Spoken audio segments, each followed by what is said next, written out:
Beehive. I took a week break from actually getting into some projects up here. I mean, I did some things, but not anything I felt share worthy. I guess that's how I should clarify.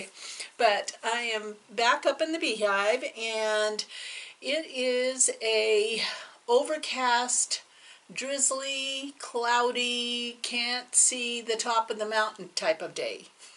So it's the perfect Beehive day.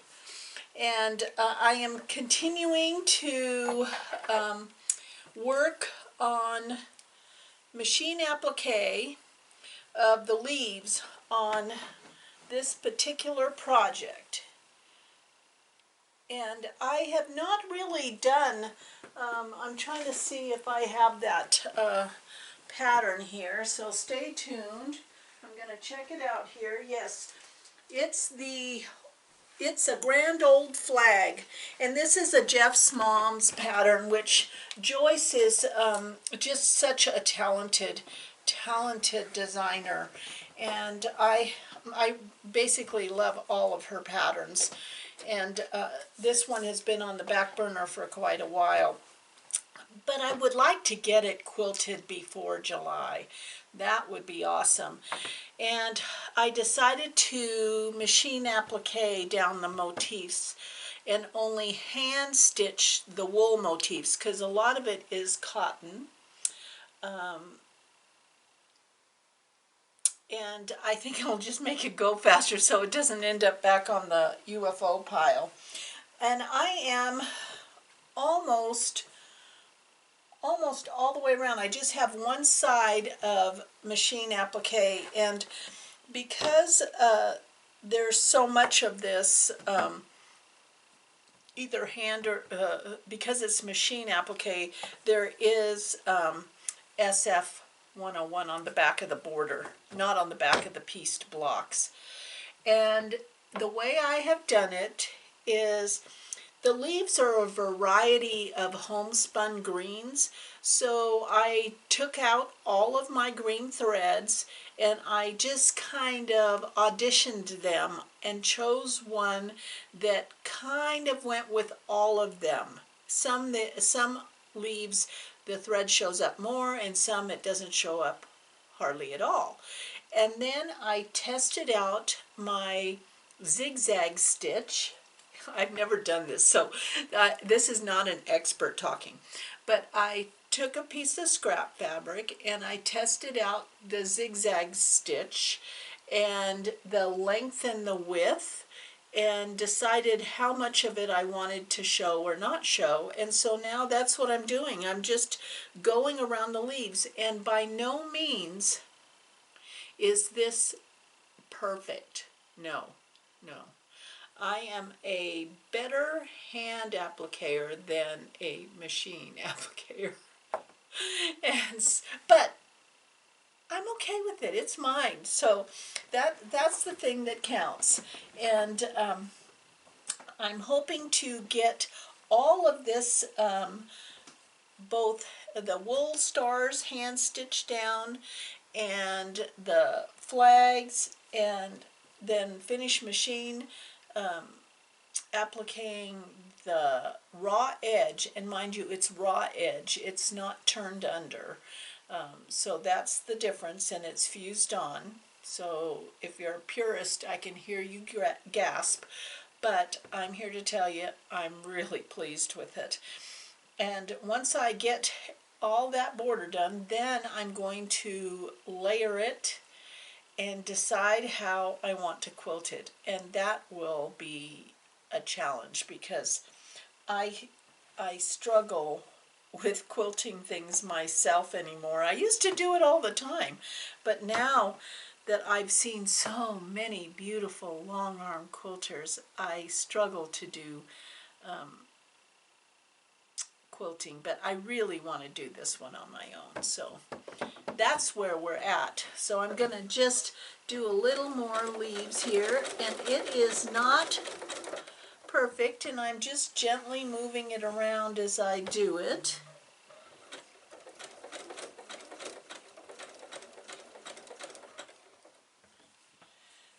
I hope you are all doing well. I know some of you live in states that are starting to open up a little bit more, and some people are comfortable with that. Some people are singing the Hallelujah. Everybody is at a different point in their life, and depending on how it has affected you personally is how you're going to feel about the opening. Yeah. So I just kind of move it around and smooth it. I'm going to pin that. I'm going to pin this on just so I don't lose it.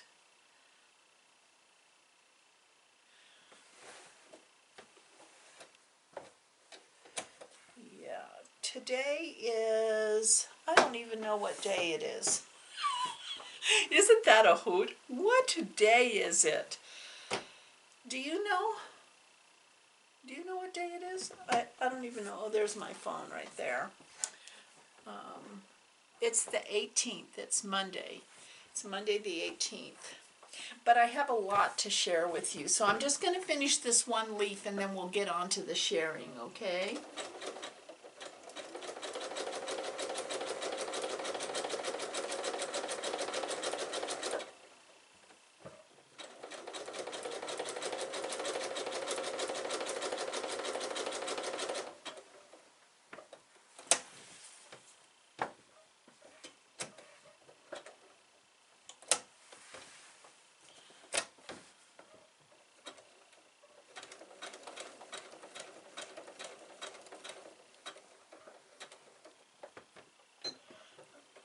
One more leaf.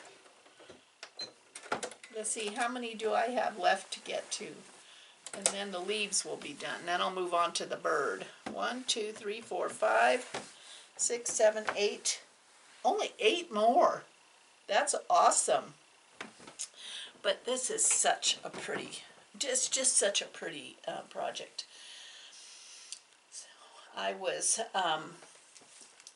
excited to get my order from Old World Quilt Shop. Monique, she's so sweet. And when I went on to look at the website, you know, just to check what's there, what's not there, they have such an extraordinary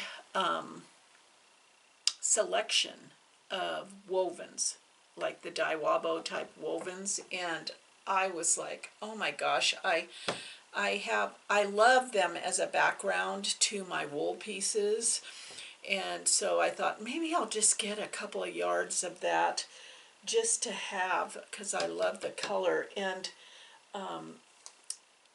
let me just show you a couple pieces, because remember the pattern that my friend Sandy sent the link to from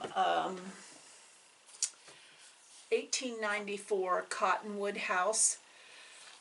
It's called Lemons to Lemonade, which is so perfect right now.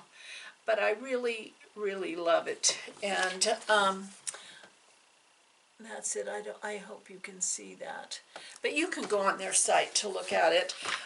It's a wool on wool project, but I thought maybe I would do a woven. And so I ordered, here's what happens. You go on a website and you you intend just to buy that one thing, you know, just to look for that one thing. But literally, as you are scrolling through the pages, things start screaming at you. Yeah, I actually think fabric has a voice. And so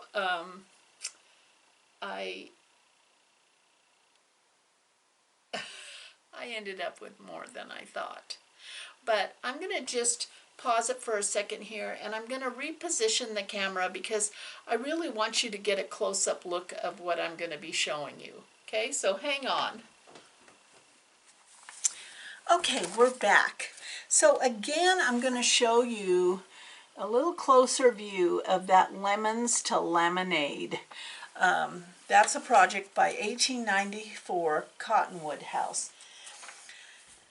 That project, as it's shown on the photograph, is wool on wool. Wool motifs onto a wool background.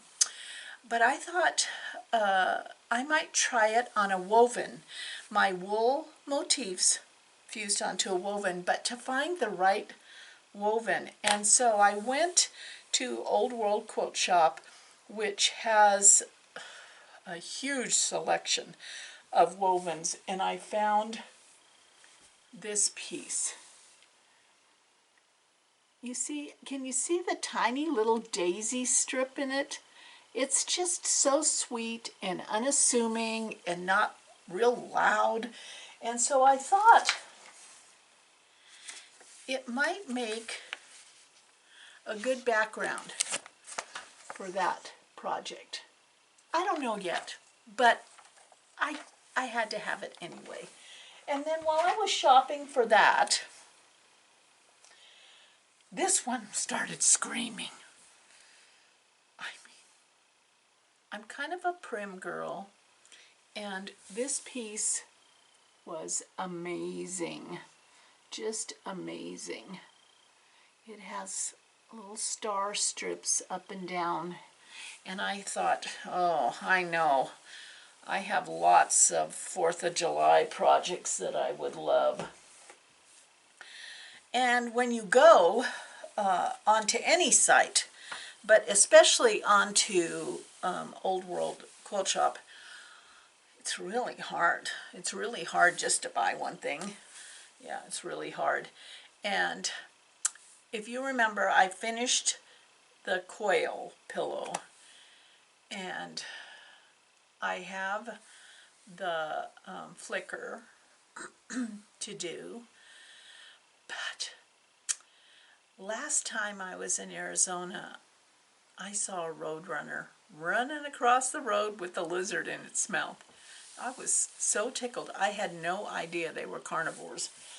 But when I saw this pillow kit with the cute cactus with the roadrunner, I had to get it. And it comes with the backing, the background, and the wool. So cute. So that's on my to-do list. And then sweet Monique, she put in a couple of little wool squares. That was so sweet of her. Okay, what else? What else? It's like Christmas, isn't it? I decided to try my hand at making a different type of mask. And the reason was that I had bought this headband, this stretchy headband that you pull over your head, and I noticed that people were using that headband as a mask, and I wondered if I could make something like that, because every mask has its advantages and disadvantages, and that stretchy material, tightly woven, but it's very hot. Like, you wouldn't want to wear it because it's gathered up around your neck, and you bring it up, but it's very comfortable and very fast to bring up and down. It's not a mask you'd want to wear all day. But I thought I would give myself a challenge, and so I bought 2 1/4-yard pieces of stretchy fabric. And this one has little mermaids on it. Isn't that cute? So we'll see how that turns out. And then just a black and white check. Yeah. So these are like really stretchy. You see how that goes? Yeah, so we'll see how that works out. I'm not sure if I shared this card with you, but it is absolutely fabulous. People are so talented. And Jean from Massachusetts sent me this card I was so disappointed because she was actually going to be making a trip west this summer and maybe to the quilt show, but we know what happened with that. But this is paper pieced. Is that not the cutest thing? That is definitely going to be on display here in the Beehive. Yeah. Oh, and this card is done. It looks like this card is made by her husband. It says grandfather card. I didn't even notice this back here. Grandfather cards, the quiltfather@gmail.com. I'll put that link in the description in case you want to buy some quilted cards. This is so amazing. Oh, it's amazing. I have another friend, Becky, who makes cards, and it's a whole nother genre, but this is, I didn't realize her husband had made the card. Wow. I'm going to have to talk to G. I got the biggest tickle. So let me tell you, last year, I'm talking about last year, I saw a book at the, and I'm not sure why I got this book back. I'm going to have to talk to Diane. But I saw this book at the Stitching Post in Sisters, and Diane, who works at the Stitching Post, she loved the book too, and I told her I would buy the book for her if she would make me a couple of those creatures. Well, I don't know why I picked up the package and the book was in there. She's supposed to keep the book. But it's Edward's Crochet Imaginarium. And this is the book. They're all these little funky creatures, but you have to crochet them. And the book is laid out where you can change the body with the head. You can change their feet with different heads. You don't have to make them look exactly like in the book. You can flip the head and leave the body or move the different feet around. So I picked up the bag, and by gosh, it was a bag full of creatures. So I'm going to show them to you. Look at this guy. Now I have to figure out how to attach eyes that won't come off, you know, but look at his little hair. Oh my gosh, I cannot believe it. Look at that one.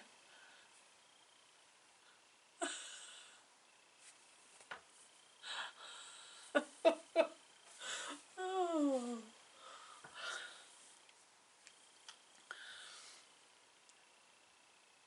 Aren't they fun?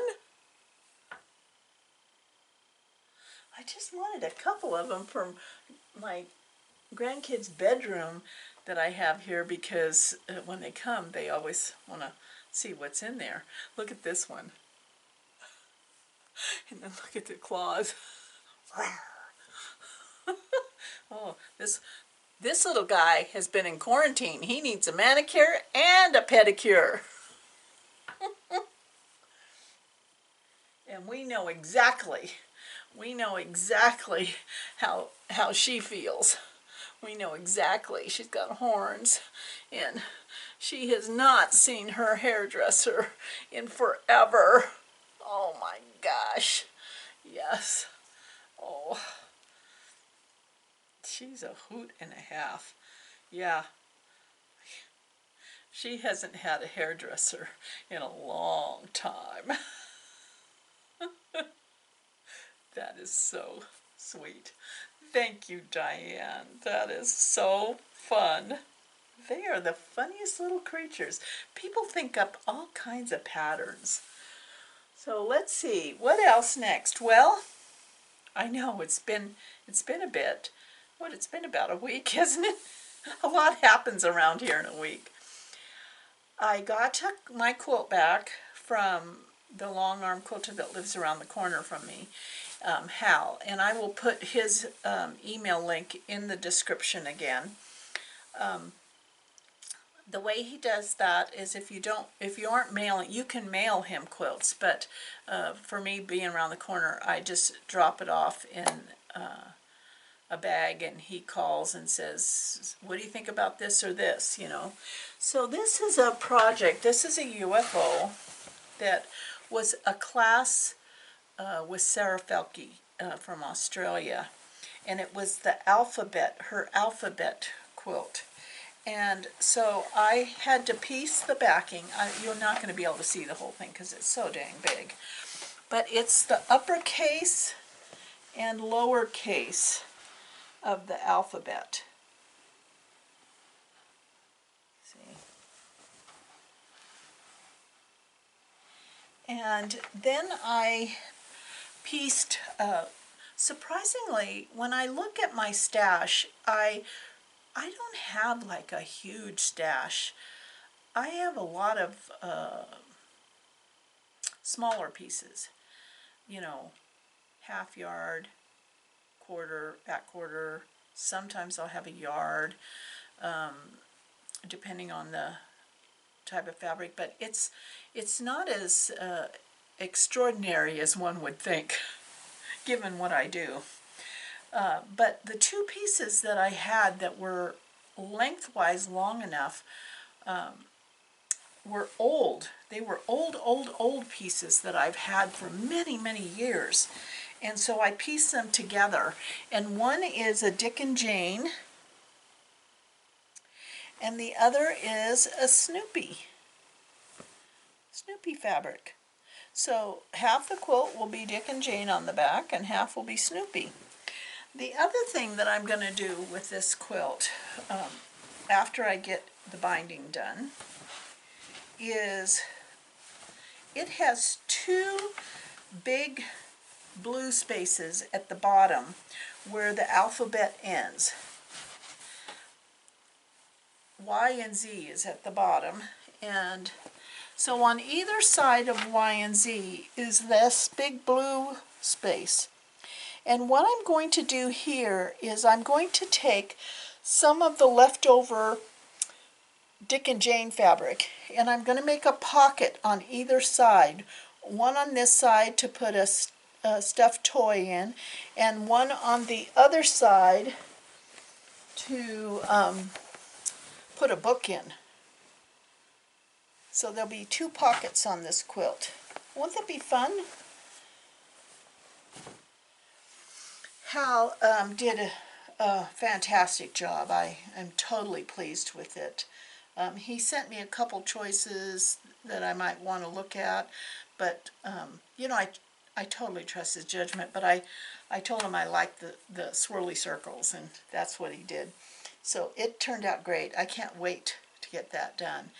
And my little guy's birthday is next month, so I got to get going. What next? Oh, like I was talking about my stash,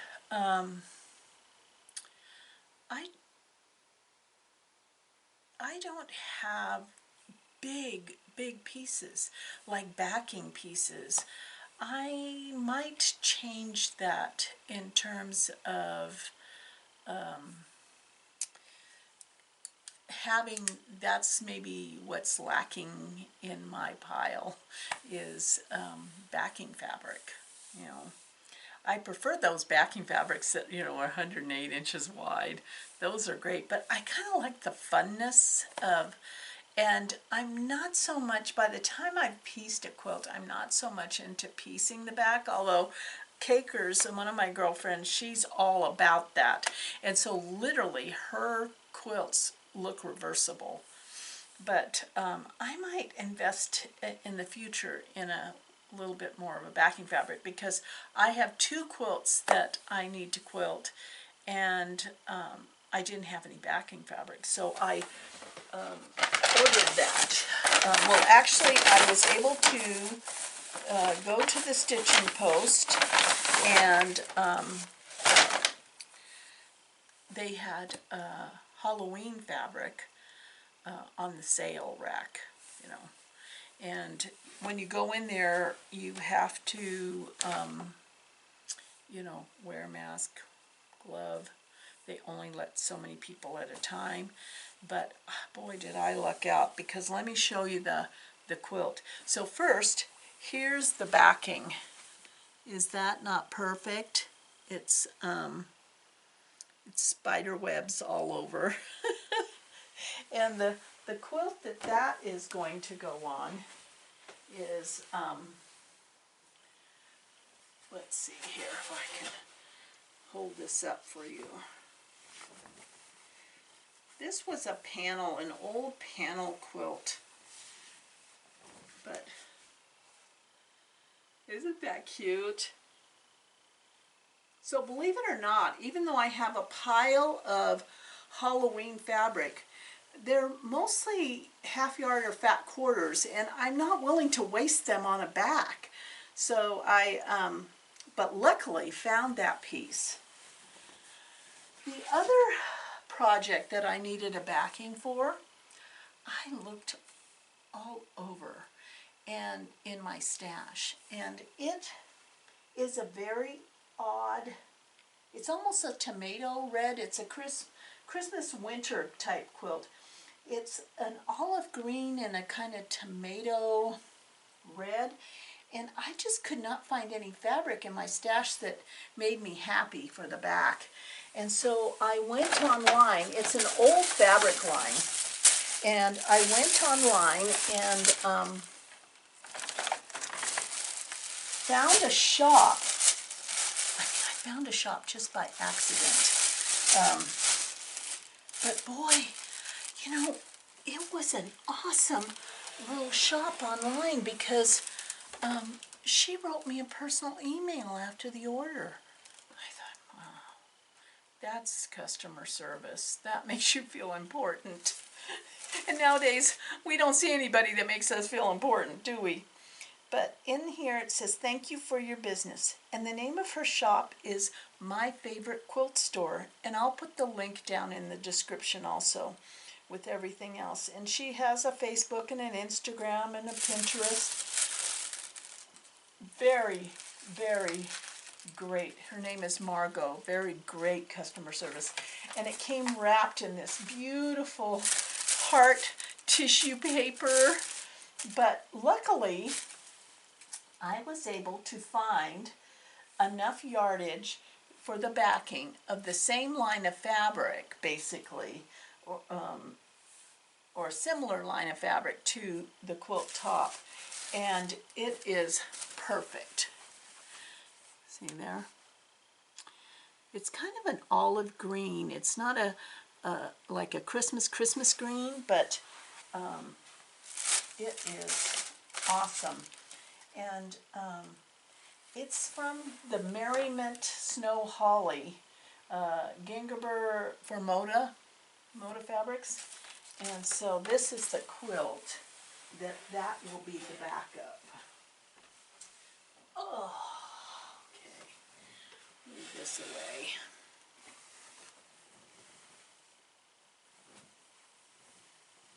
It's an old one. It was a kit that came in a box. Isn't that sweet?